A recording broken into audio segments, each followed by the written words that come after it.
new phone yesterday, and I can't get my hearing aids to connect with it, so I gotta make a trip to the, well, I don't know if they'll be open tomorrow either. Where is it, Verizon?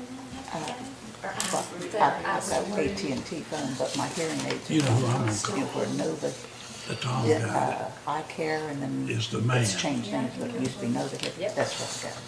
So is that off of Federal Street? If I go off Monday, I'll Yes. call him Tuesday Dr. for sure. Canoodle? I think that's That, right. that's my doctor. Oh, okay. Yeah, what is about? You wouldn't know it. Okay. We'll call to order, board meeting of Ramseur Town Commissioners. We have, 2 public hearings.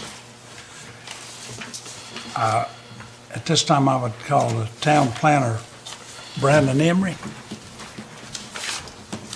Thank you, Mayor. We can just go ahead and open the first public hearing for the text amendment. Just have to open the public hearing. Right, okay. We'll open the public hearing. I'd entertain a motion that we open the public hearing for the text amendment. I make a motion to, open the meeting to hear about the text amendment. I'll second. All in favor? Motion carries. Perfect. Okay, Mayor, Council, it's a pleasure to be here tonight. Thank you for doing this special meeting tonight for these things. So the first one that we have is a text amendment to our zoning ordinance. Currently, we have conditional zoning districts, and this would really just expand on what those conditional zoning districts are. And the reason for this is a lot of zoning development is kind of changing away from like PUDs and going into more conditional zoning. And what it's being used a lot for is when you have a combination of some residential use, also combined with some commercial use. So an example of some kind of neighborhood that you see like that, or something in like the Charlotte area, Huntersville, things like that, where you've got some residential surrounded by some restaurants, you know, some activities, hotels, things of that nature, where it kind of creates a lot more walking opportunities. That's kind of what the conditional zoning ordinance is there for, because it gives you kind of the ability to make the specific changes or requirements for that specific development versus just having this kind of generic overview of, okay, it has to fit this, this, and that, and if not, you have to get a variance. If you don't call for a variance, you can't do it. So that's what we're looking at tonight. So you should have a sheet that's got the actual language in it. So on this, it'll say the recommended text amendment proposed language is in bold below. So if you look at Article 5, Section 4, conditional districts, that is currently in our zoning ordinance. That is how it is written. The bold would be the additional 2. So what we did was we added an A to this and pushed down the B and created an A.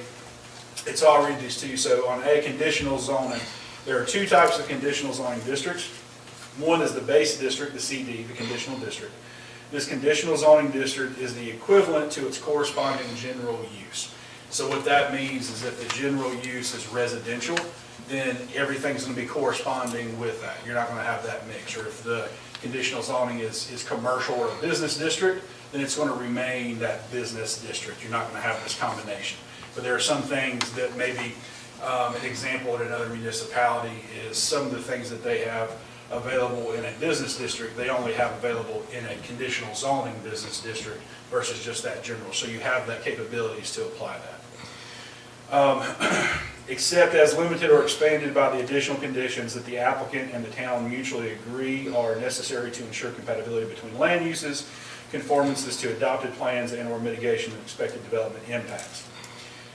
The CD additional criteria is part of the submittal for the CD zoning district. Development standards shall be provided with a comprehensive set of design guidelines as applicable, as well as setbacks, density, architectural features, deviations, etc., that demonstrates the project will be appropriate and within the context of the surrounding properties and larger community. In addition to the standards and dimensional requirements, the CD submittal shall follow the site plan requirements of Section 10A and B of this article, which include but are not limited to approximate location of utilities, stormwater management, landscaping buffers, and screening, etc. An example of this would be when in the past, we've had some rezoning. Some people wanted to do some type of development, and they needed to be rezoned to be able to do that. Sometimes it's concerning doing a blanket rezoning because you can't know the specifics of what they're going to do. What you know is anything on that table of permitted uses that falls under that zoning district is allowed to be done. What this does is this basically eliminates that. This, if they want to do conditional zoning, the conditional district, then they are going to present to you the specific project that they are wanting to do. And the parameters and what you're able to do is basically determine at that point mutually what you can agree upon as far as what the parameters are, what type of buffers, what kind of setbacks, anything that would be involved with that versus saying, okay, we're restricted by this. This allows you on these particular projects that are unique to be able to be unique with it versus having to be stuck with something already existing. 2, plan development, PD, which is plan development conditional district, where there's a mixed use or broader master planning is needed. This zoning district may be used, uses and design guidelines are set by the applicant and the town with no direct correspondence to existing district. So what that means is if the existing district is like just the basic business district and you've got already set guidelines, you're not going to be held or restricted to those specific guidelines. You can create something new. So you can say, hey, on this particular thing, we want a 50-foot front setback, or we want, 30-foot side setbacks, or we want this type of buffer, or we want this, or we want that. You've got that capability to be able to do that. And it's something that instead of you having to have a public hearing and have a meeting over it and kind of hash it out in this way, what we're able to do is discuss it on the staff level, on the planning side, get some direction and go back and forth that way versus having to have this constant vote on everything that we're doing. Conditions the applicant and the town mutually agree upon, ensure land uses conformance, adopted plans, and mitigation expected development impacts. A PDCD additional criteria is part of the submittal for the PDCD zoning district. Development standards shall be provided with a comprehensive set of design guidelines for each area and phase included but not limited to lot area, setbacks, density, architectural features, deviations, etc. Demonstrate the project will be appropriate within the context of the surrounding properties, larger community. The mix of uses for each area shall be established by the commissioners at the time of approval. In addition to the design guidelines and dimensional requirements, PDCD submittal shall follow the site plan requirements of section 10A and B of this article, which include but are not limited to approximate location of utility, stormwater management, landscaping, buffers, and screening. So what that means is that when you designate a certain parcel, let's say we have a 100-acre parcel of land, and you've got this site plan and you're looking at it, what you all vote on that night is basically puts it into concrete, puts it into stone, that there's not going to be deviations from that it's not going to change. This area will be designated as a commercial use area. This area will be designated as like multifamily area for like townhomes. This area will be designated as single-family residential. And so you're able to do all this without having to go through and do a separate rezoning for each thing. And in addition, you're able to set certain guidelines on lot size, certain guidelines on the dimensional requirements, on the setbacks, on anything else that would be impactful. So if you did have something to where there were some neighbors that were concerned over what this could do, you have more control over determining where its location is at, what is in between it and the individual who's worried about it, for instance. So that's the text amendment. It's pretty short and sweet. It's very direct on what it does. I've got one of the representatives that is helping to push this, to help write this up. She's got a presentation to give. So I'll hold any questions. Do you have any specific questions about what we just talked about? No. Okay, perfect. So I'll give the floor to her. I'll let her give her presentation. I think it's only about 30 or 40 slides. Is that right? Yeah, 3 or 4 slides. So it shouldn't take too awful long, and then I'll come back up. You say a couple hours. No. Thank you, Mayor, board members. First, my name is Lisa Thompson. I'm a land use consultant with Moore & Van Allen out of the Charlotte area. Thank you for having this special meeting tonight. We are excited to get going with our development. As Brandon said, this is a text amendment that gives you guys a little more flexibility, but us a little more flexibility with our design standards to make it a context-sensitive plan. I don't want to repeat anything that you've already said. You have your by right zoning districts already. You already have conditional zoning.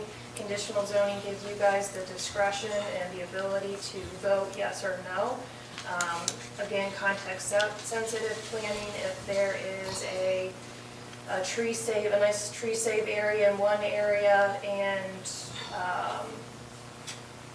you know, like a 50-foot road setback, and you want to save a tree save area, it gives us the flexibility to kind of design around that, reduce that, maybe the road buffer, but save trees on another side. So it's very context-sensitive planning. You go to the next slide. As I say too, just point out, the neighborhood meeting public hearing is required, so it's not something that's gonna be passed without any type of, you know, behind closed doors and you not know what's going on. All those things are still required in there. Again, you already, Brandon did a good job explaining it, you already have your base district, so right now you could have a use that meets your base district. You could have more intense uses that you won't want to require conditional zoning.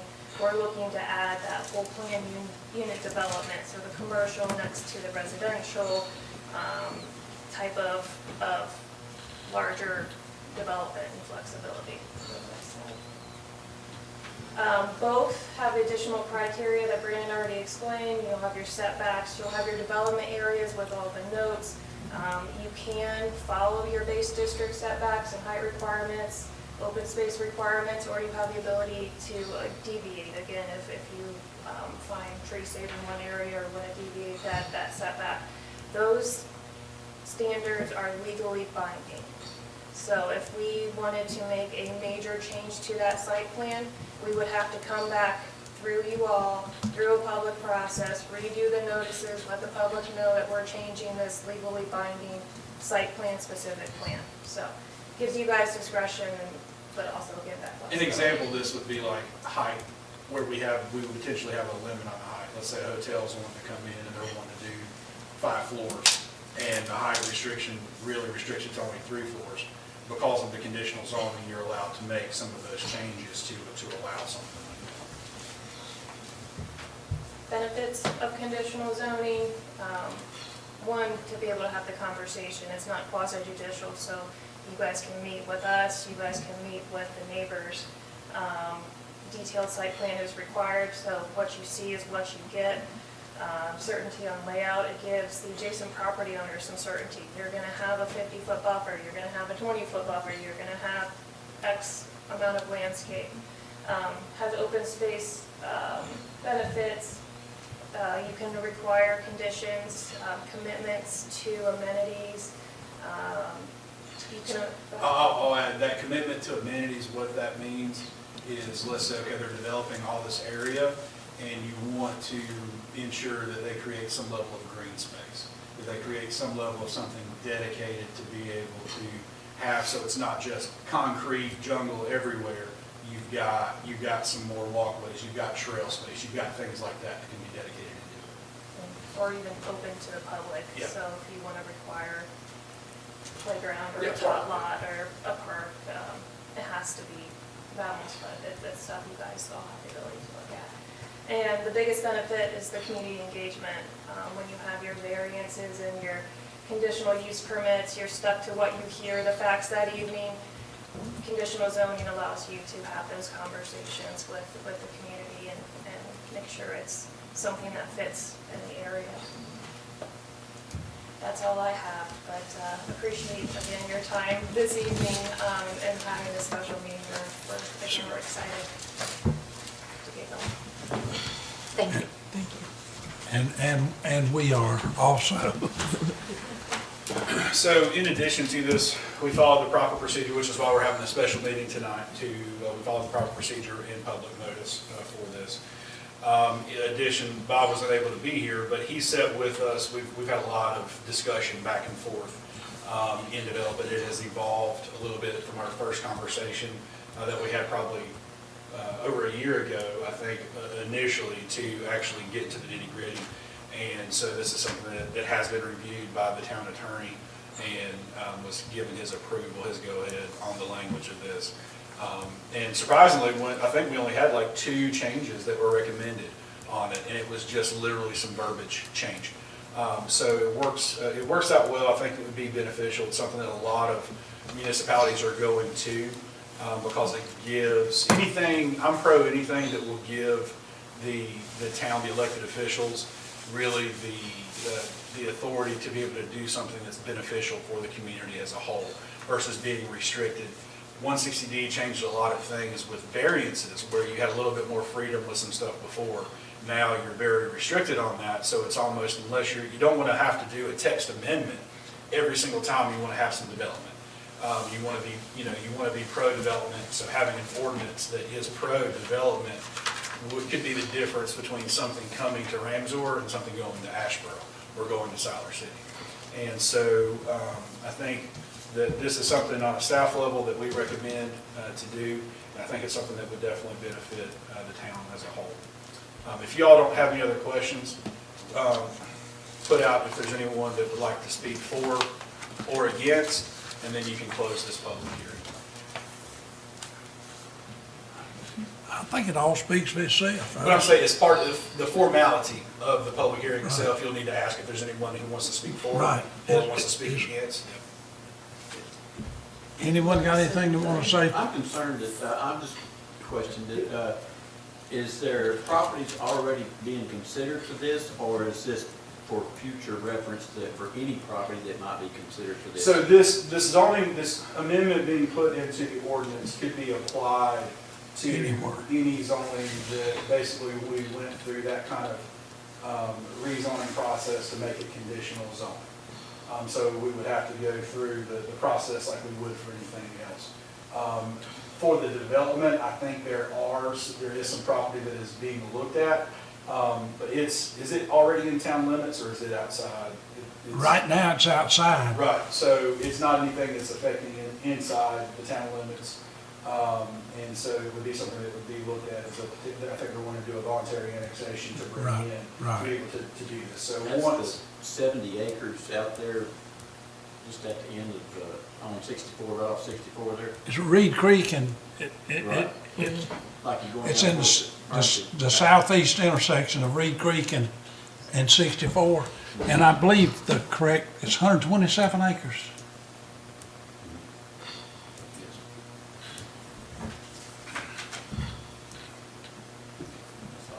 Anybody got anything they want to say for or against? I think we're good. So you can close the public hearing and then we can move on to the second one. Right. I'll Make a entertain a motion motion. to close this public hearing and go into the second hearing, open up to the I second. hear a second. I'll second. All in favor? So we're already in the second hearing. So, the second hearing is a proposal for additional stop signs on Elam Avenue. Yes, so we have had, the town has continued to have some complaints over speeding and the types of driving in those areas on Elam Avenue. And so there's kind of two proposals made for the solution to try to help combat this. The first is a proposal to make a four-way stop at Bush Street, Holly Hill Street, and Elam Avenue. And then the second is a proposal to make a three-way stop at Ridge Street, Kimry Street, and Elam Avenue. Obviously, this is something that it won't fix the problem of a lead foot, but what it will do is it can hopefully help force people to slow down to some degree at certain points. And so I think this has been a common option in multiple jurisdictions of trying to add something like that. Yeah. A lot of times you tend to be restricted on some roads of being able to put speed bumps or, speed humps, things like that. So you look at what you can do, and stop signs tend to be that one thing that you've got the authority to be able to put in. And obviously, it would be something where anytime you put a new stop sign in, they're going to have notifications prior to, so you're not just speeding through the intersection and seeing it. And ideally, it would be something that would just get people in the routine of slowing down, coming to a stop, and then, they may accelerate again, but ideally, it's not this continued speed all the way through there. So this was really short, sweet, to the point. This was to you all. If you have any questions about it, I'll do my best to answer those. But it's pretty self-explanatory as to what it is and why it is. I've talked to several people in the neighborhood and I haven't heard any opposition. Right. And you're really not. I mean, it's a matter of adding an additional few seconds to it. You know, if you're living in that area and you're always going to it, I know where I live at, they put some recent stop signs up. And it can be kind of a hassle of like, okay, here we go, I've got to stop here. But when you look at what the overall impact could be on that, of the speed, if you're able to slow it down, you know, people drive too fast everywhere. So. I tend to agree with you because I live on Camry Street and I know what goes on there quite frequently. Honestly, this is good. The only good way this is going to work, like, it punishes the people that are doing right.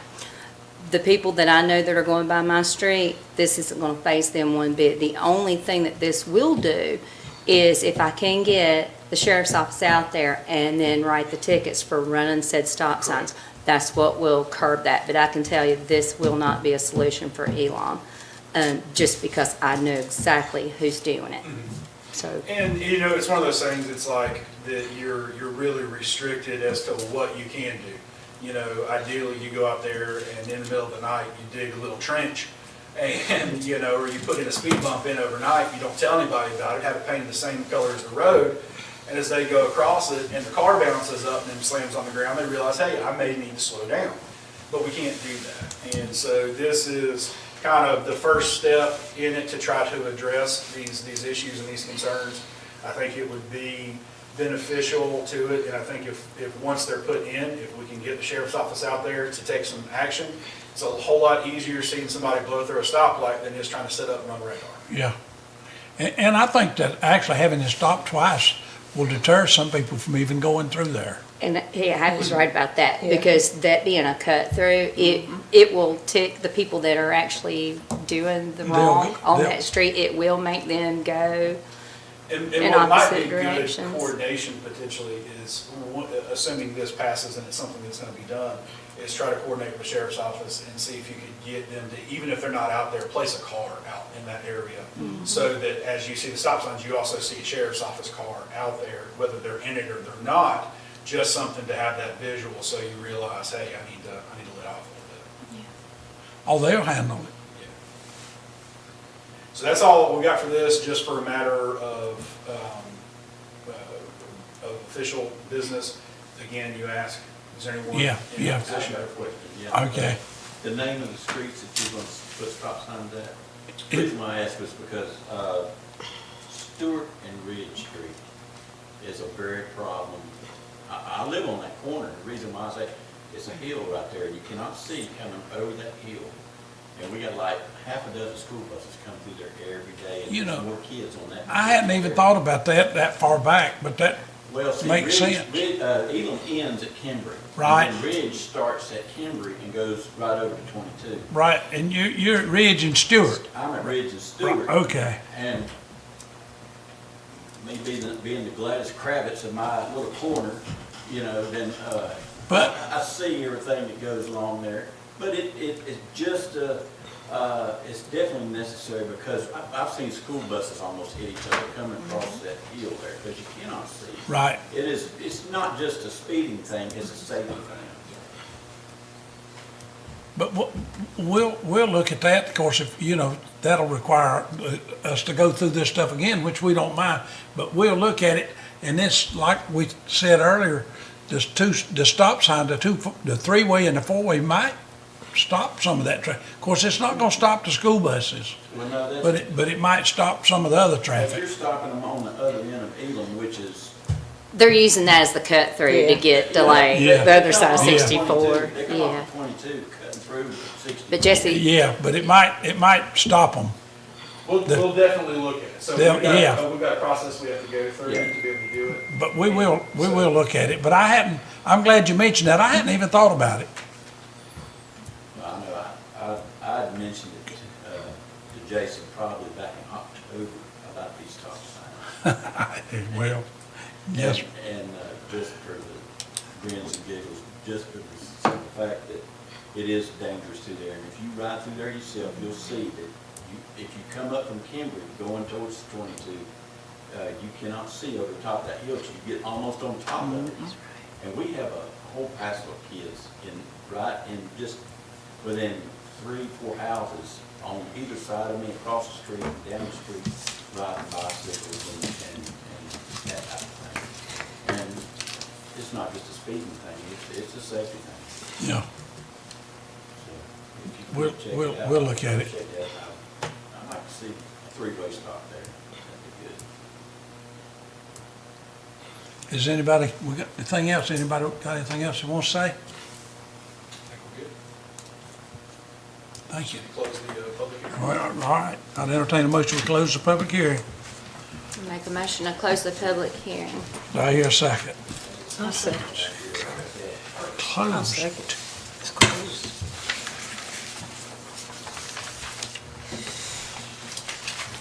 That also include the going regular meeting. Say what? Also include the going regular meeting. Right. It didn't include it, but we will. For the For the- purposes. for the sake of- It did. For the sake of time. So now, the new business, the vote on the amendment on the text amendment pertaining to conditional zoning. So we will have 2 votes for this, assuming that it passes. The first would be to pass the amendment as it is written for the conditional zoning. And then the second would be, after that is approved, and the second would be adopting the consistency statement for that. Once we get to that point, I'll read that to you. But the first thing, if you have any discussion or any questions, we can talk about it, but the first one would just be approval of the zoning amendment. I make a motion to approve the zoning Do I hear a second? amendment. I'll second. All in favor? Opposed? Motion carries. Like everybody. So for the second one, this would be the consistency statement. So what I'll do is I'll read this, and then you can, if you want to make the motion, you can make the motion to adopt the consistency statement as it was read. So this request is consistent with the objectives and policies of the following plans adopted by the Town of Ramseur. Because the proposed rezoning is consistent with the Ramseur strategy of regulation and to accommodate growth in logical locations and planning to enhance return on investment feasibility. This request is reasonable and in public interest because the proposed rezoning is consistent with the adjacent zoning and development and/or Ramseur zoning ordinance, land use plan, and comprehensive plan. Therefore, the Ramseur Town Council does consider this action to be reasonable and in public interest and approves the request. I would entertain a motion that we adopt the consent statement I make a motion that we adopt as the, read. Okay. I make a motion that we adopt the Consistency. consistency statement as read. I second. All in favor? Joy second. Yeah. Motion carries. All right. The last thing that we have now is the vote for the stop signs. So if you don't have any additional questions or comments, then I would be looking for a motion to erect a 4-way stop at Bush Street, Holly Hill Street, and Elam Avenue, and then additionally a 3-way stop at Ridge Street, Kimberly Street, and Elam Avenue. I make the motion to make that 4-way stop at Bush, Holly Hill, and Elon, as well as the 3-way stop at Ridge Street, Kimry Street, and Elon. I'll I hear a second the motion. All in favor? Opposed? My job is done. Thank you. Thank you. Thank you. We appreciate it, and young lady, we thank you. I make a motion to adjourn. All in favor? Joy, Joy and, I'll second the motion. okay. Thank you, Joy.